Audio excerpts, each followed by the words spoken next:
of a Jesus girl. Jesus girl.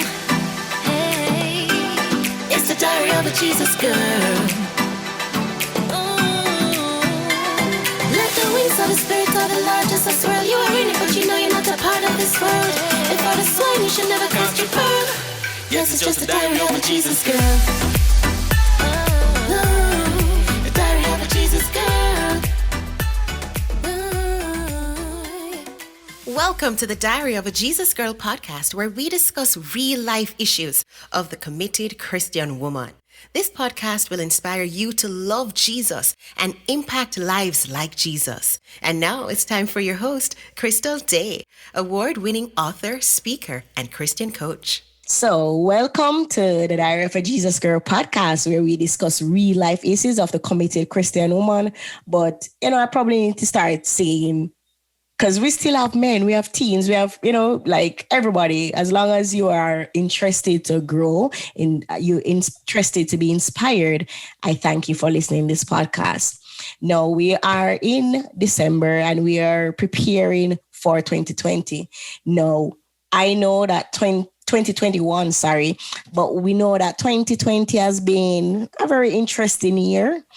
And I thought about the podcast. I'm like, listen, we need to ensure that as we begin the year, we talk about prayer. No, I wasn't really thinking about, I never really think about it much. But here I go in a Facebook group and saw a post by a prayer coach.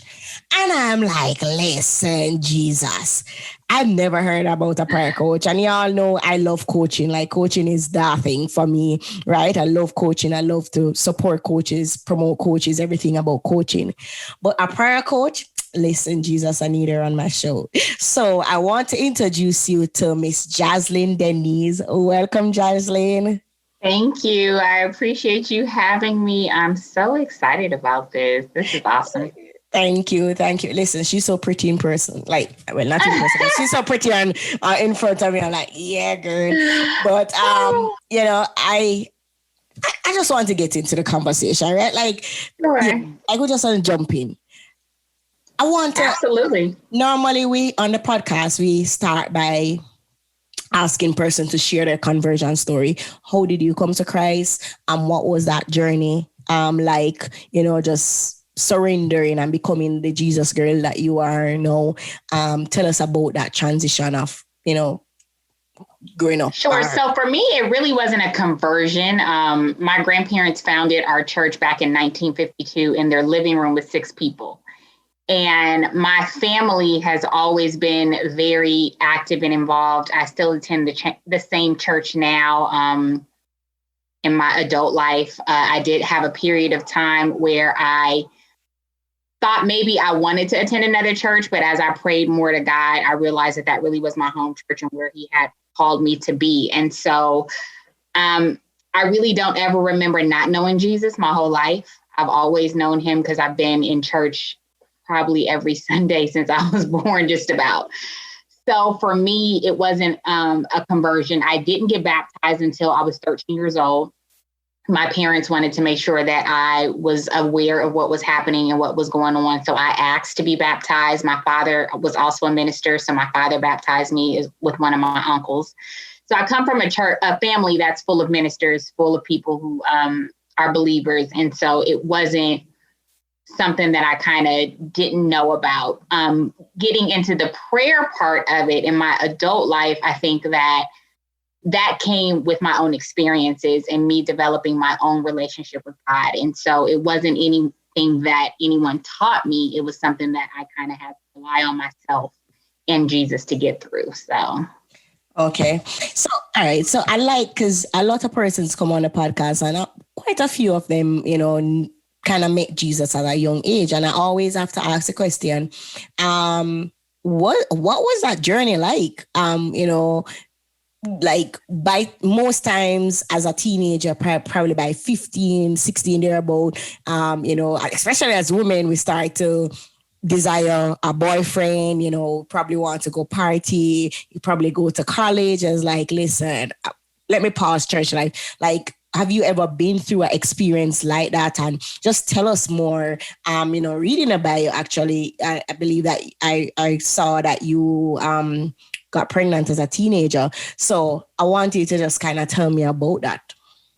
Sure. So for me, it's never been a pause in my church life. I've always attended church. And I think that even knowing Jesus and God at a young age, it doesn't make me or anyone else who has that same experience perfect. Just no different than anybody who comes to know Christ at an older age. So I got pregnant at 19. I was in the church. I was not married. I still went to church, belly and all, every Sunday, not married. Still at 36, not married. I have a 16-year-old now. He just turned 16, and I just turned 36. But we got through it together. Like it wasn't something I was ashamed of. And I think that a lot of times people are afraid of their transgressions. And that wasn't something I was afraid of, because I know that everybody has them. Everybody has something that they do or are going to do. And so I didn't allow that to keep me from going to church or keep me from growing and developing my relationship with God. It just made me want to do it more, because now I wasn't just responsible for my life and my well-being, but I was responsible for my child. And so I went to college. I actually got pregnant with my son my sophomore year of college, determined to still finish on time. I went back to school when he was 30 days old. I was still on maternity leave from work. And it really was a driving force for me. And people ask, how did I do it? And I say it was nothing but God. And I know the enemy probably thought that was going to be something that kept me from going to church. But I knew that more than anything, I needed God at that time than I did before, because again, it was myself and my child at this point. So I didn't let what I thought other people were going to think about me keep me from getting the word or from growing deeper. And I think that's something that people have to know, is that I've been blessed to be confident in who I am, regardless of the mistakes that I make. I think everything that you do, every mistake that you make is a learning opportunity. I definitely learned from it. I definitely grew from it, but I didn't let it stop me. And so I think that most people would have shied away from church, because you got the pastor and the preacher's granddaughter in church with this belly and no husband. And I was just like, who's gonna check me? Like, whatever, you ain't God. Listen. So I got pregnant in church. Of course, I was older. But like you said, for me, like, I was like, listen, I think I need God more than I did before, and for me, that really changed, just my walk with God after I had a child. But like you said, so many women get pregnant in church and they feel like I should run from God. But here's what I'm blessed by what you said. You said it was because of who you are in Christ. That was why you knew that even though I made a mistake, I'm not defined by that. I'm defined by what Christ had said about me.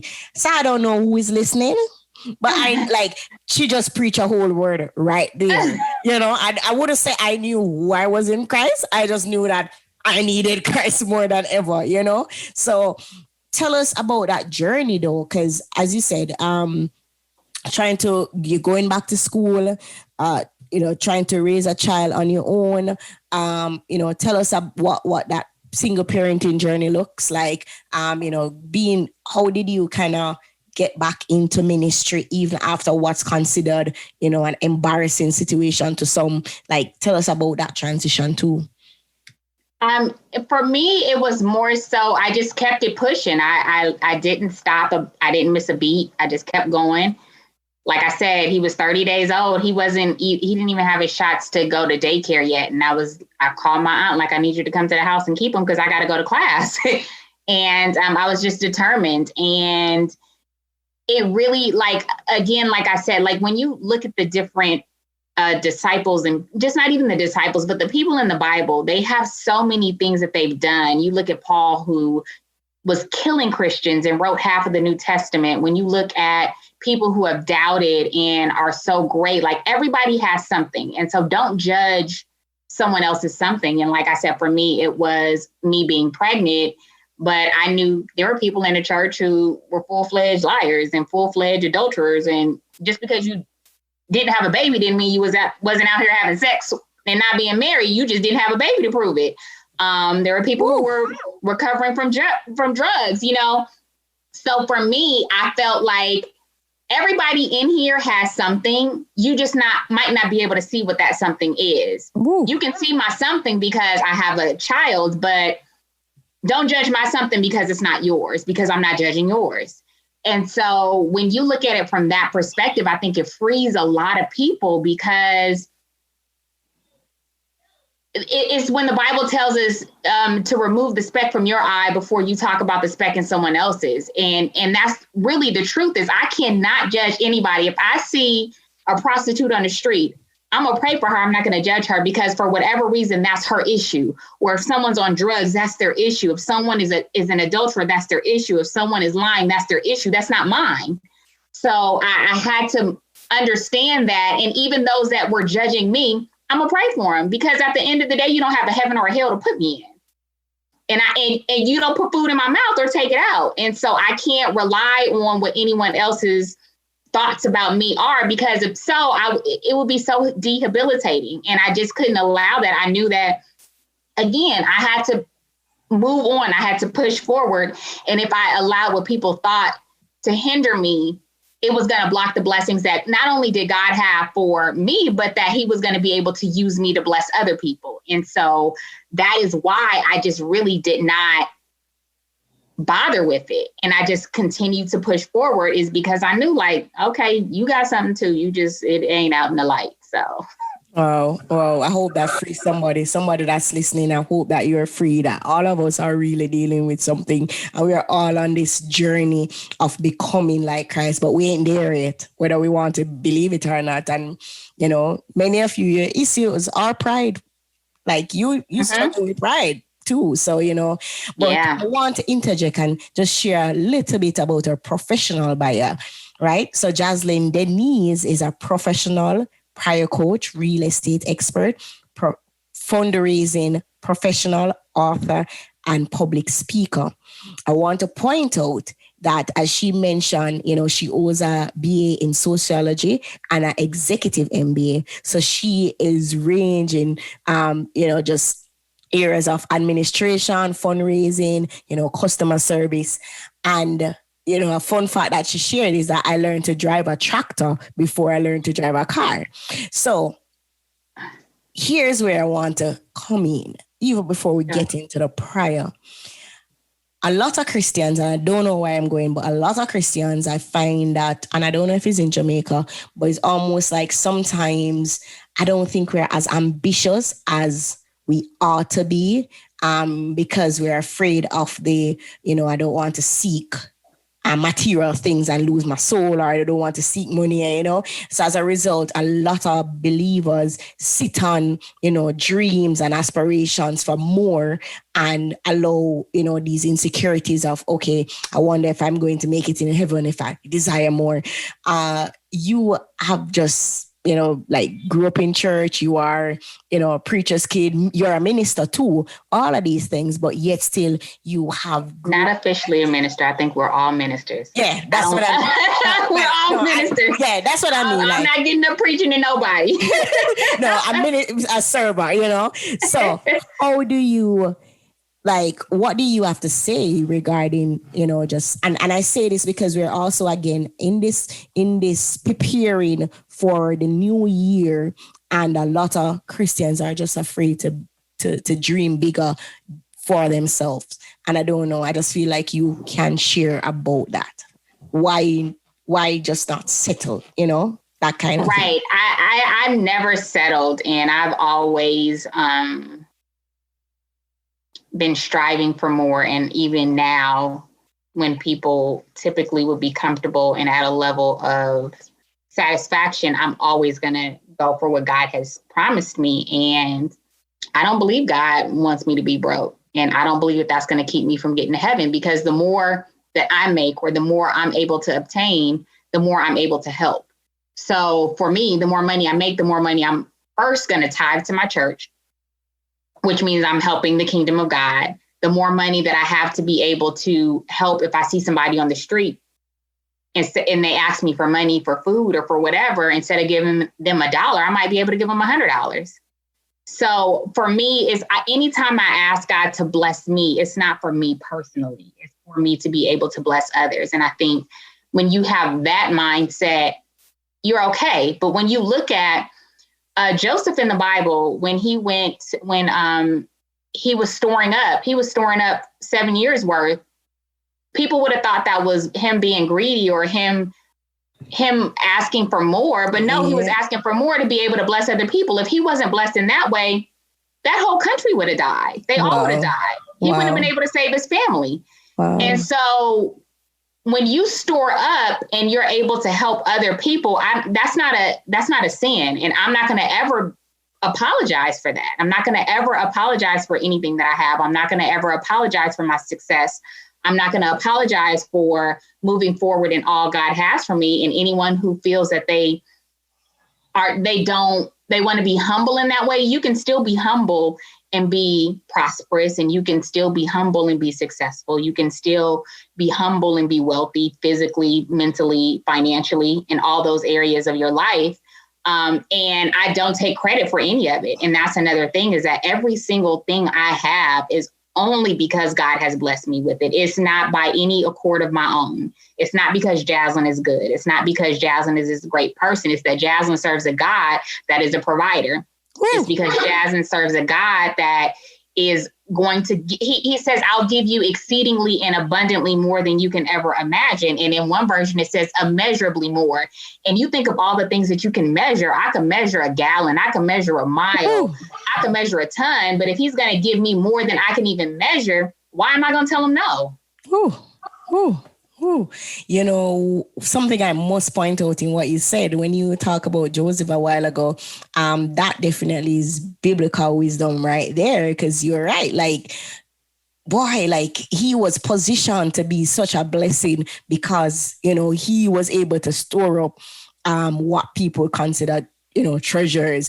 And again, it doesn't, you made the point of ensuring that I remember that this is just God's blessing me. It's not me, you know, so I appreciate that. So let's get into the prayer coach, and then we're going to talk about the prayer playbook. And then I want you to help us to get some strategies in how to prepare for, just the upcoming year, prayer tactics and stuff, strategy. So tell us about the journey. I love coaching, you know, and so tell us about, how did you become a prayer coach? You know, how do you deal with the part of people like you charging for the gospel? Like, girl, so talk to us about that. So I became a prayer coach, not trying to become a prayer coach. And so it really happened with people that I personally knew needing help in their prayer life. And so one of my friends, we were talking one day and she was like, you know, I just can't pray for myself. And I was like, girl, don't ever say that again. That's a lie. Straight from the devil. We ain't gonna hear that again. And so I started telling her, because I knew her personally and her situation, I started just giving her some tools and tips that she can say and do in her prayer life that would help her transform it. And so the prayer playbook is called To Begin, Transform, and Improve Your Prayer Life. And so I really found myself doing that for people that I knew. And so when it expanded beyond people I knew into people I didn't know, where people will say, call Jazlyn because she can help you with your prayer life, or she can pray for you. I was like, wait a minute. So that's when I got into, wait, this is my time. And again, God blessed me with my time, but at the same time, that's a funny way to put it. But I knew that my time is valuable and my time is worth something, because that means I have to stop what I'm doing. I have to stop having time with my family, with my son. I have to stop working on my own job or working on my own personal business to be able to help somebody. That has to cost something. So when I've asked somebody like, oh, so you charging for Jesus? And no, I'm absolutely not. If you don't need my service, you don't call me. You don't pay me. Just like an asthmatic pays for air. Air is completely free. You never, if you don't have a problem with breathing, you will never pay for air. But if you're asthmatic, guess what you're going to do? You're going to pay for a breathing treatment. You're going to pay for a steroid. You're going to pay for an asthma pump. You're going to pay for whatever you need to be able to get your breath. And so when I look at prayer, if you don't need help with it, you don't pay for the service. But if you need help, then guess what? You pay for it, because just as much as you need air to breathe, you need prayer to be successful. You need prayer to live. You need prayer in any part of your daily life. And so when the person asked me that, and I really, like, it immediately came from me. So I knew it was a direct download from God, because I'm not charging for Jesus, but I am going to charge for my time. And I am going to charge for the resources that I am able to provide. And the time that I've spent in my Bible studying and finding different ways and talking to multiple people to find common themes and trends of what people are suffering with in their prayer life and little things that they can do to change it. And so that's where the coaching and the charging part comes from. But again, if you don't need it, you don't subscribe to the service. And I'm completely okay for that. I know that who I'm for, and who I'm not for, I'm not for. And I'm never going to apologize for that. Listen, Jazlyn, I'm going to send this out to some coaches. I've actually forward your website to some coaches, because I coach coaches in Jamaica, and so many of them have ideas to charge for, whatever service. And they're like, and I know, because I believe that I struggle with it initially, like, oh my God, people are going to say you're charging for gospel. But you're right. Especially if God has, sometimes because it comes so easily for us, we think that it should, it should just be free. But there's so many people that are struggling, and they pay for other things. So why not be willing to, you're paying for somebody's time to listen, whether to counsel you through, so you're not paying for Jesus, as you said, you're paying for your time and the investment in your knowledge. So I'm all for this prayer coach. I just want you to know, I'm all for this prayer coach. So I want you to talk to us about the journey of the prayer playbook. Talk to us about that journey, because one, here's why I want you to look at this woman, young lady. Even though she grew up in church, she has shared, she got pregnant in church. I'm sure there are other situations in her life that would have challenged her faith. And yet still she's like, okay, I can be praying, and prayer took me through that. And guess what? No, I'm able to go back and help other people. So I want you to talk to us about how the prayer playbook came about. Just share with us probably one or two strategies that you shared in that book just talk to us about that. So the prayer playbook actually came as a result of me helping people. And again, seeing some common themes that I felt like people, if you do this, you can definitely change the way that you are praying. And so the prayer playbook is really just a simple format. It talks about the version of prayer that I use, which I actually have changed and will be creating a course that will go along with the prayer playbook. But it's very general because prayer is very specific. And I think that you can read prayers and you can have other people pray for you, or you can do so many different things with prayer. But if your prayers are not specific, you're going to have an issue. And I've had people, and I've even prayed through the Psalms. I've heard that before. And it needs to be very specific to your life. And so I just took the conversations that I was having with different people through the coaching and turned that into the prayer playbook. And I honestly started the prayer playbook and it was something else. And I thought it needed to be this 195-page book that people needed to read. And so shout out to Patrice Washington from Redefining Wealth and all of the amazing things that she does. And when I was talking to her, she said, Jazlyn, if somebody picks up this book, they need to have an answer today. They don't need to have an answer in 2 weeks when they get to page 195. And so the prayer playbook, honestly, is 14 pages for the reading. after you go through the 14 pages and you go through 21 days of different prayers, prompts, and scriptures that will help you to be able to redevelop what your prayer life looks like. And it was important for me to do that because, again, although I have a prayer prompt in there and an actual prayer, it may not be specific to what you need to pray for, because I'm praying for families. But if I don't know the specifics of your family, I don't know if abuse is present. I don't know if drug, alcohol, physical, mental abuse is present. I don't know if health issues are present in your family. You have to write that specifically about you. And so that's where the prayer playbook and the workbook part of it came from. So one of the things I talk about in there is one of the most important things I would say I always tell people is having a sacred space to pray. And the reason I talk about that is you have a space for everything else in your life. You have a space where you brush your teeth. You have a space where you eat. You have a space where you sleep. You have a space where you park your car or your bike or whatever.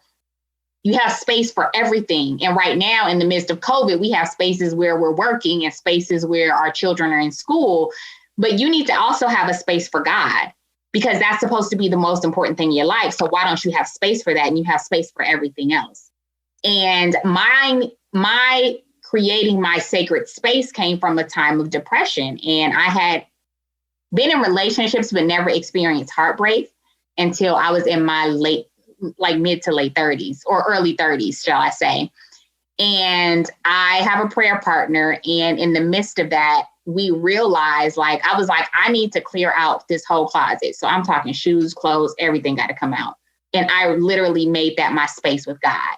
And I understand that that's not everybody's reality. So I always say, if you have a corner, if you don't have a corner, then you need to get a box, and you need to if you go to your kitchen table every morning at 5:30 or 6 o'clock in the morning, and whatever's in that box, if it's your Post-its, if it's I always say have a physical Bible, if it's your journal, if it's your encouraging words, whatever it is, have it in that box, and you spend your time with God in whatever dedicated space you want to have with him every day. And that's so important. And it was in the midst of my depression that I came to my sacred space, and I realized how important that space became for me, especially during that time. And even though my prayer partner was able to pray me out of that depressive state, it still has been a resource for me. So still, even if I don't get in there every day, when I get in there, I know the transformation is going to happen. And I know and I understand the power of having that, because I'm showing God, I honor you. And in this space, there is nothing else but you and I. Wow. That's try to make note of, you said so. So again, I must shout out to Patrice Washington. I'm such a big fan, and I actually found Jazlyn through Patrice Purpose Chaser group. Yes, Facebook group. So actually, that's how I normally go and check the groups, see what's going on, and that's how I came upon Jazlyn as the prayer coach. But some things that she pointed out, and I think so many persons are struggling with their prayer life. And sometimes as Christians, I feel like we are a little bit embarrassed to say that we're struggling, because it's almost like we're expected to be this prayer warrior, and so many people struggle with, what do I say? How do I say it? I'm afraid to pray out loud. And, I remember that was me for somebody's pray out loud. No, I'm sorry. I would never do that, But you talked about, having a prayer partner, having a prayer space, having a dedicated prayer time. And these are things that I really want you as a listeners to think about, and to not just think about, but to start to implement, because a prayer coach, she would have known something about this prayer thing, right? Go ahead. Yeah, no. So I was going to say, especially the part of, for me, praying out loud was a big thing. I was scared to do it. And so I had to figure out why that was. Having a prayer partner is such a valuable part, because there will be times where you cannot pray for yourself. You just won't be able to. You won't want to. You won't know how. You preaching. You still need to be covered. Amen. You still need to be covered. And so you have to be extremely vulnerable. So that also was something that is I talk about in the prayer playbook, because people don't understand that. And then when it comes to people being embarrassed, so one of the people I coached, and I think I have a testimony from her on my website, and she actually was on the intercessory prayer team of her church. And it wasn't that she didn't know how to pray. It wasn't that she was afraid to pray. It wasn't that she was scared to pray in front of people. But she was like, you know what? I'm going to just call and see what happens. And so she booked a session with me. And for her, it was, she didn't have a dedicated space in her home to pray. And so she was like, I never even thought about that. So again, it doesn't matter where you are in your walk. There's always something you can do to improve your prayer life. And for her, That's what it was. It may be something completely different from someone else, but usually when I get into a conversation and I start a coaching session and I'm praying and God starts downloading, okay, this is what the person may need. For some people, it may be how they're praying. They just may need to change a few words in their prayer. It just depends. Everybody is something different. Like I've prayed with people who have not been able to have children for years. And I'm like, well, change this part of your prayer. And they've gotten pregnant. And not saying God is not a genie in a bottle. And his answer may very well be no. And I'm just grateful that even when the answer is no, that I'm able to identify, like, maybe you just need to pray that his will is done and you change this part about it because you're so stuck on this happening that you're blocking what he has for you. And that's why this isn't happening. So it really just depends. And that's why the coaching aspect of it is so important. The prayer playbook is awesome. If people read that and they get what they need, I'm grateful. But I understand that sometimes people need to go a step deeper. And so I can't be specific with someone about their prayer, what they need, unless I actually talk to them. And so once I'm talking to them, I'm like, oh, yeah, change this. Someone else had been applying for jobs for 4 years. But the way she was praying about the job, I was like, honey, you aren't grateful for the job you have now. Why is God going to give you another one?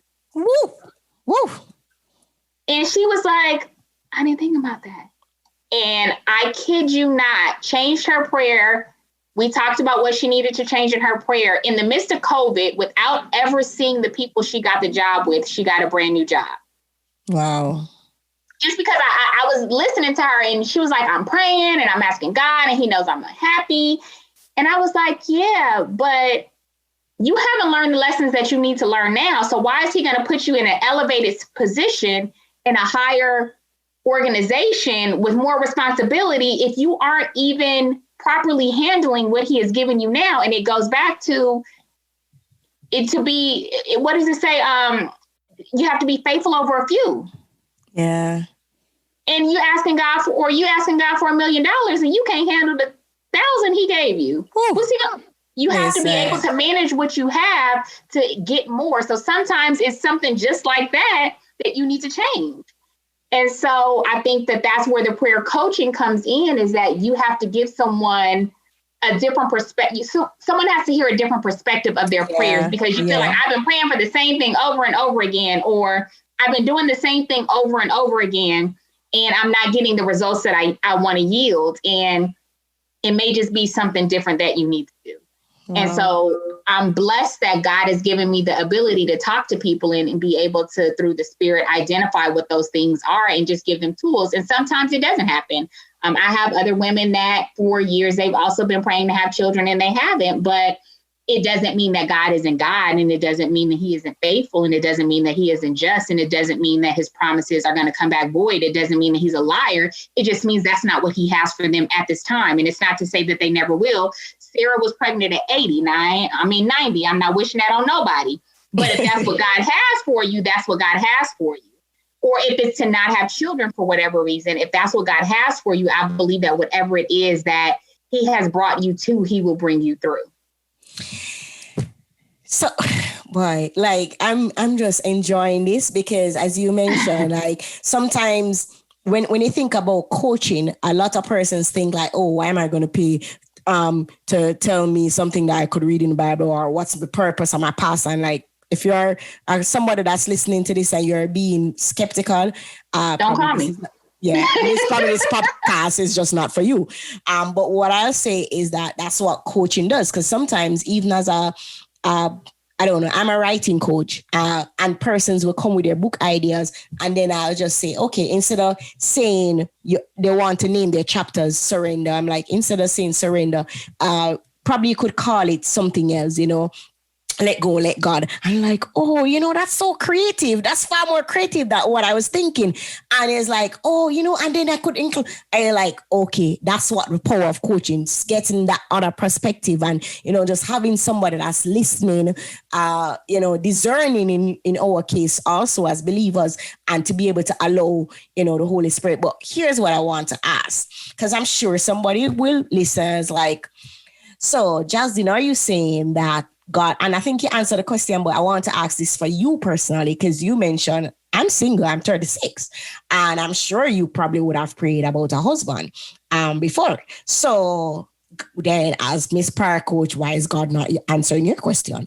So I'm just like, I'm sure. So guess what? Let us deal with it. Go ahead. Again, like I said, I live in the who gonna check me lane. So that question doesn't bother me. And I say this, that I was so upset with God because of that. Again, 36, not married, never been married, have been in very serious relationships, have had amazing men in my life that I just knew were not what God had for me. And I, especially at this point, feel like I'm not settling because I waited so long. So in me, I don't want to say arguing with God, but in me just literally laying it all out there, I was like, God, listen, I am your girl. I have done everything that you have told me to do. I have blessed other people. I am a blessing. I listen. I'm obedient. I obey. I've gone through all of this. I wanted to sincerely be married since I was 23 years old. So here we are now, 13 years later. And ain't nobody put a ring on it by choice, but it ain't happened. So I had to have this real conversation with God. And this is another aspect of your walk with God, is being able to hear him. Not just prayer is more than talking. Oh Lord, let them soak. Cause no. Like let that soak. So the prayer is not just about asking. You have to listen. Continue. You have to listen. And so I had my rant, I had my rave, I had my full-fledged kick and screaming temper tantrum. Wah. God listened, and then I got quiet, and he said, okay. So would you be who you are if you were married at 23? No. If I was married at 23, I would not have gone back to get my master's degree at 29. If I was married, I would not have focused so much on the career that I have now, where I just left a position where I was one of 3 Black directors in the organization to now becoming the only African-American assistant vice president of a financial institution. If I was married, I wouldn't have been focused on that, because I would have been focused on my husband. I would have been focused on my marriage, and I would have been focused on my children. So that's why. If I was married, I wouldn't have written the prayer playbook, because I wouldn't have had time to coach clients the way that I did in that season. I wouldn't have experienced heartbreak to clear out my closet and go through depression and understand why I needed a prayer closet. All of these things wouldn't have happened if I was married. And so if they would not have happened to me, I would not be able to help someone else. And ultimately, your life is to be able to help.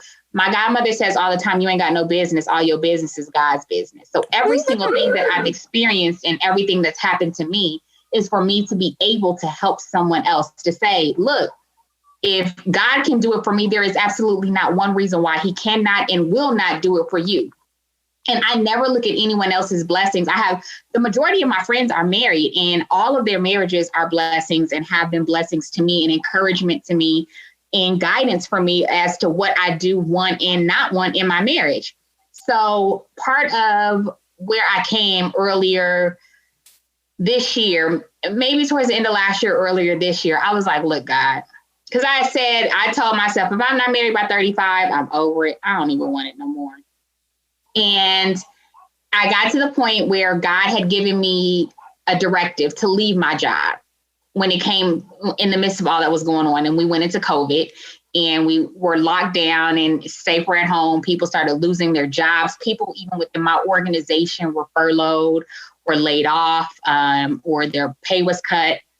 I was untouched. I still received my very well-paying job with my benefits. And I live a very comfortable life. I live an extremely comfortable life. And God told me to leave my job without having a job. And I was like, so what am I going to do? Because I still got bills and I still have to eat. And it was scary. And God told me, I will not send your husband until you leave this job. Until you surrender and all, that's a hard thing to do. When people say, it's a song that says, I surrender all. When you sing that, you got to be real serious about it. So I learned in that process, and again, you have to be able to hear the voice of God. And God told me, one, you always have a plan. I need to be the planner. You're always in control. I need to be in control.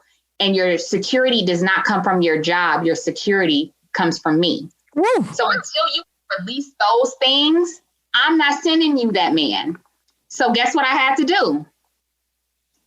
Scared, terrified, and frightened, I left my job and ended up being blessed with a better job, better benefits, better title, better all these things. Financially, it's a much better position for me. The flexibility is much better. Like it's again, immeasurably more than I could have asked for.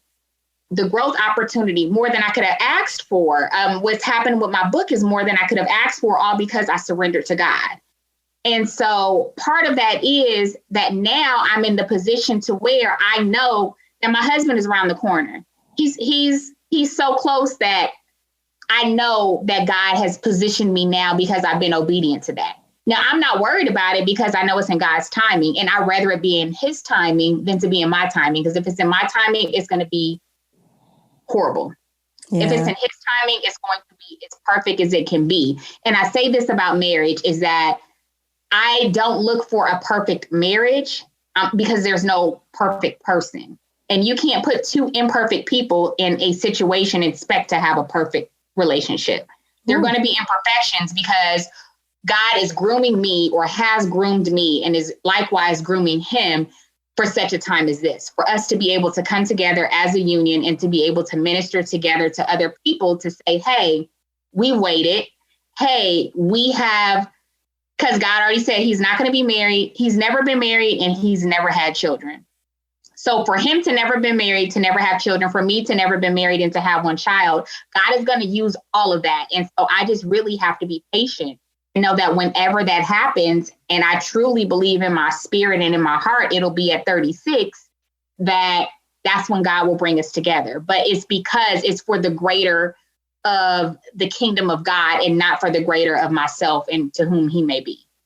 Yeah, well, you know, when you were talking and, you know, what came to me as we talk about prayer, you know, is that you're right. Like, that's prayer. This prayer is, there are times when he says no and he says wait. And if we don't understand God's heart for us, then the truth is you're going to be battering God about praying, oh, I want this, I want that, I want this, and not realizing that you can't like you share your heart, you share your request, but you have to believe that he's a good father. You have to believe that there are things that he sees in the future that you don't see. And, you know, it's sometimes it's very hard. And I'm not talking about just singleness, but as you said, persons that are waiting for children, you know, somebody that's praying for a job because, you know, somebody that needs healing, because let us talk. I mean, healing is one of those things that, you know, somebody being sick and waiting on God for healing or wondering if he's going to heal me or why am I going through, you know, certain sickness? Like what, why, you know, why did I have to be abused? And you're like, but if it's about finding and believing his heart for you. So as we kind of wrap up, I want you to help us to prayerfully prepare, plan, to be prosperous in 2021. So I want you to kind of give us our game plan to prepare. And I'm going to leave the show notes, her website, how to get a prayer playbook, because some of you kind of really, and I know that you're going to say, there's so many prayer books about there. You can't read too much books about prayer. You can't read too much books about God. There's always another perspective to help you to grow. And I tell people as a book coach, that's why I have no problem with 10 person writing about the same topic, because the truth is another perspective, is another area for us to grow. So I'll just say this really quickly. When you look at planet Earth, there are 7+ billion people on Earth. One person cannot at all speak to 7 billion people. Yeah. One person is not going to relate to 7 billion people. It's not even feasibly possible. And that's why no matter how many people may come into this lane, no matter how many people do this, they're not speaking to the same people that I am. So if you look at ministers or bishops or elders, whomever, men, or people who are not people of color, or people who have not been single mothers, like, we all have a different avenue. And so when I reference this, I reference back to Paul. And Paul was able to go back and speak to those who knew who he was, because they understood that he knew what their struggles were.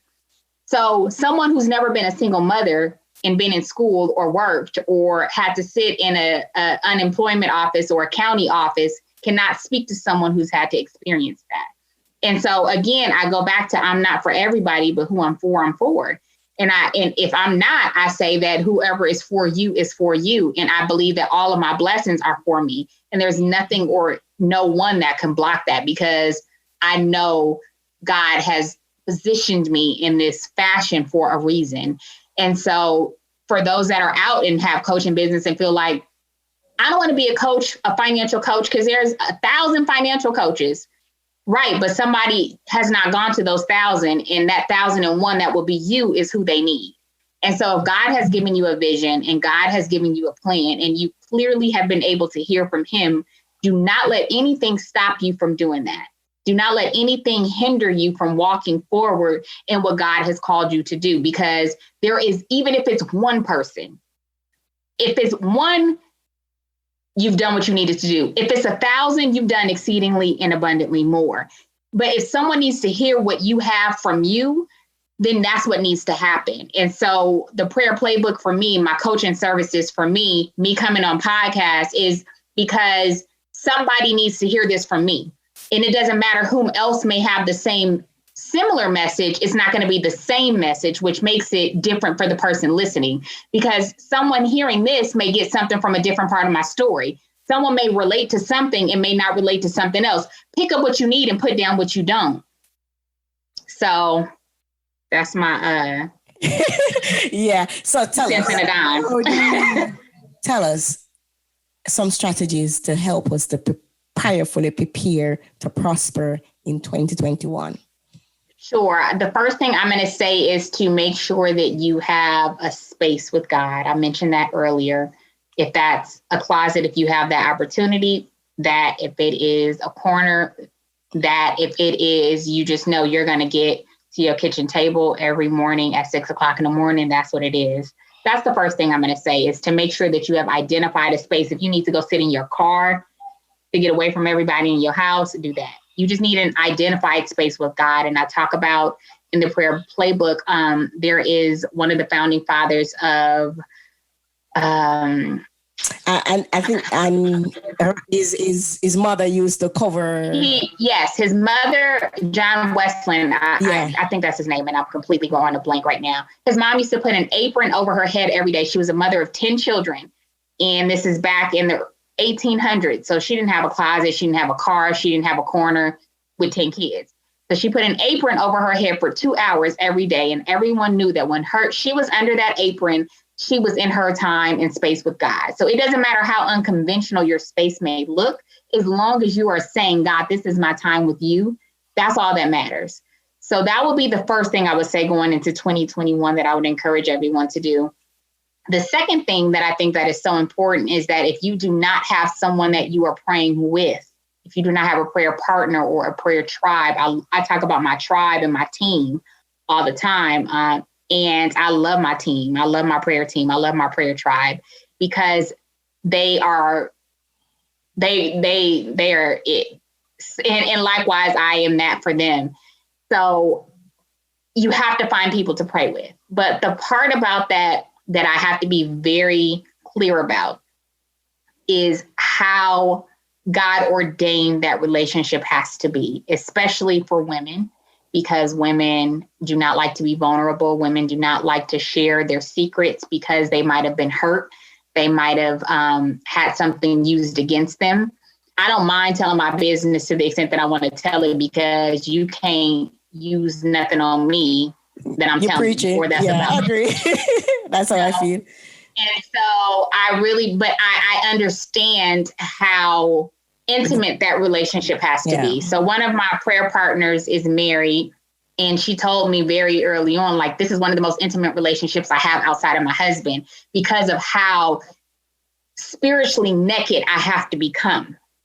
Because for us to be able to go to God together, I have to know. So if she has something that she's holding back, I can't pray for her about that, which means she's battling that in the spirit realm on her own. And sometimes you may not be strong enough, or you may be strong enough, but it's easier when the Bible tells us when 2 or 3 are gathered, and one could put 1,000 to flight and 2 could put 10,000 to flight. So I feel like if we're together praying on one accord for the same thing, how much stronger can we be in the kingdom together if we can break that barrier together? Yeah. And for my other people, like when we get together and pray as a group, it's so much stronger because you have so many people who are on one accord in the body of Christ who are coming together to pray together on one specific issue or several different issues together. And so you see the transformation that happens, but I say that it has to be so God ordained and spiritually led, because you do have to be spiritually naked. And just like you don't want to walk out in the street naked, you don't want to walk out in these prayer streets naked. So you need to know that if you're going to strip down, that you are comfortable, that you are safe, and that no matter what happens, ultimately God is going to have you, but you know that these people are not going to take your information and use it against you. And they're not going to be malicious. They're not going to be spiteful. They're not going to be envious or jealous or any of that. So you have to be very careful with who those prayer partners are. So I would say those are the 2 most important things to move forward in 2021 is having that space, and then also having people to whom you can pray with and pray for, because it's a give and take. It's not always they're praying for you, and it's not always you're praying for them.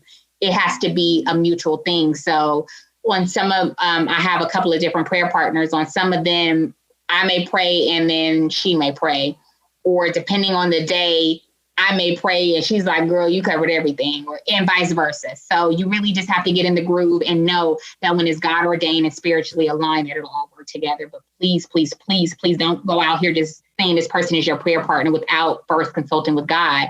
I can get into the whole story about my prayer partner. It's in the book, but how we even became, she was not the person I would have called, because we didn't even talk. I didn't know her like that. But that's who God told me was my prayer partner. And again, I walked in obedience, and it has been one of the biggest blessings of my life. Thank you. So I want to repeat for our listeners, just some key things overall as you listen to this episode of the podcast. Again, we're going into 2021, and 2020, I know, have had its ups and downs for many. For some, it's been great. But wherever you are on the journey, we always have this newness when it comes on to the beginning of the year. There's always this encouragement. You just almost feel like, okay, I could do a little fresh start, but you can't do a fresh start if you are like preparing to always do the same thing. It means that you are always either upgrading. You should be upgrading, up leveling. And if you are not doing that with prayer, then I don't know. So some things that she mentioned: 1, ensuring that as you're thinking about prayer, that that it's not just about coming and talking, but it's also listening. Two, it's okay to feel like I don't have it together as a prior. I don't have it together. I don't know.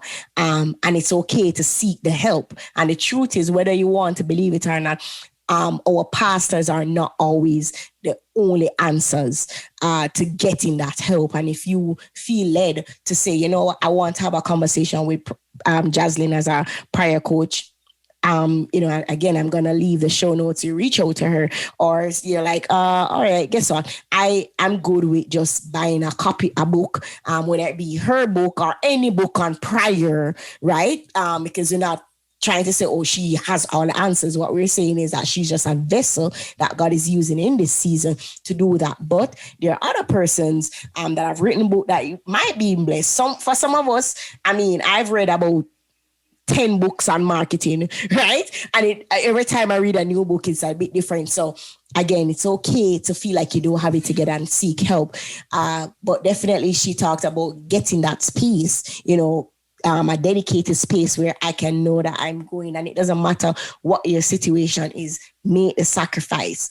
And then, of course, the power of people, right? To help you to prepare, which through prayer partners, through, of course, a spirit-led prayer person, but also attending prayer meetings or having a prayer group. And shout out to my current, prayer group that we meet every Thursday, just a series of friends that we just kind of cover to each other on a daily basis, on a weekly basis, and that's fine.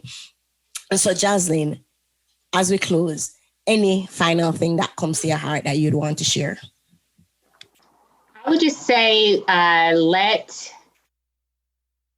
every situation be a learning experience and every situation be a lesson, and ask God for direction.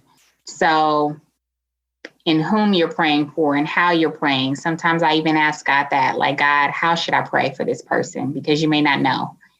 And just yielding to that. It may not be, someone may come to my mind and I may think about them and I pray for them right there. Or if I have the time, I'll call them. So I just say, just be obedient to God. Obedience is better than sacrifice. Yield to what he has told you to do.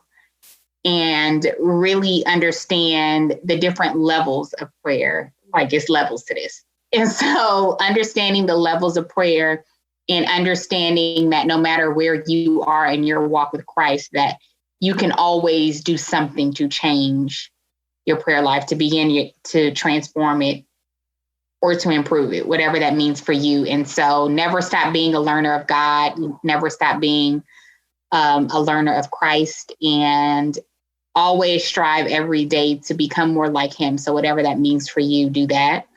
And that's always my prayer is, God, not let people see me, but to see you in everything that I do. And that is my prayer for others, is that when I see others, I want to see what God is doing in their lives, because it may be something that's going to bless me to help bless somebody else. So.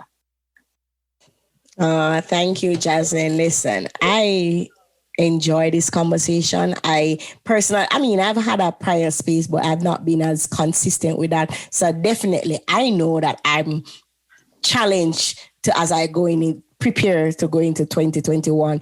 Okay, all right, I pray here, I pray there, but okay, where can I ensure that, I set up my little prayer wall or my little prayer box? I love the idea of a box, because some of us, depending on where we live or the situation, what that, like, it's fine, like there's no shade, everybody can have a room, like it's fine, but the idea is the hard posture to ensuring that I'm going to honor my commitment with going before him with my heart's desires, but also listening to him for his desires for me. And I was so blessed by this conversation. So I thank you, Jazlyn, again for coming on and sharing your, just expertise, but also just sharing the message that God has placed on your heart with the Diary of a Jesus Girl podcast listeners, right? Here's why I'm so blessed, because I was listening to Jazlyn, and as she speak, I'm like, yes, girl, like I could, like, especially when she talked about the abundance mindset. I never said it to her, but when she was talking in my head, I'm like, yes, because the prayer do lead you into an abundant life in Christ.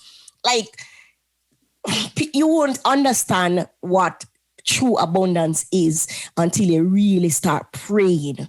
And I don't mean those, like, but I mean it, truly listening to what God is saying. I think for me, that has actually changed my life the most. Not me giving him just my desires, because I want to go into politics. Actually wanted to do politics.